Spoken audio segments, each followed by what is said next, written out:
Big Boss season 8 ரொம்பவும் கோலாகலமா தொடங்கி இருக்கிற நிலைமையில ஆக்டர் ரஞ்சித் வந்து இந்த சீசனோட 9வது கண்டஸ்டன்டா உள்ள நுழைஞ்சிருக்காரு. கோயம்புத்தூரை சேர்ந்த ஆக்டர் ரஞ்சித் வந்து 1993ல வெளிவந்த பொன் விலங்குன்ற படத்துல நடிச்சது மூலமா தான் தமிழ் சினிமாலே அறிமுகமானாரு.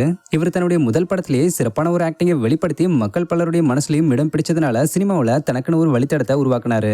இவருக்கு தன்னுடைய முதல் படத்துல கிடைச்ச ஃபேம்னால அடுத்தடுத்து சிந்து நதி பூ, மைனர் மாப்பிள்ளை, அவதார புருஷன் போன்ற படங்கள்ல நடிக்க வாய்ப்பு கிடைச்சது. இந்த படங்கள்ல இவர் செகண்ட் ஹீரோவா நடிச்சிருந்தாலும் எந்த ஒரு தயக்கமும் இல்லாம தன்னுடைய முழு திறமையை வெளிப்படுத்தி நடிச்சிருந்தாரு.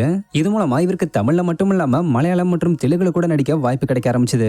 இவருடைய நடிப்பு திறமையினால இவருக்கு நிறைய அவார்ட்ஸும் கிடைக்க ஆரம்பிச்சது. இதை தொடர்ந்து இவர் ஆக்ட்ரஸ் பிரியா ராமனை லவ் பண்ணி மேரேஜ் பண்ணிக்கிட்டாரு.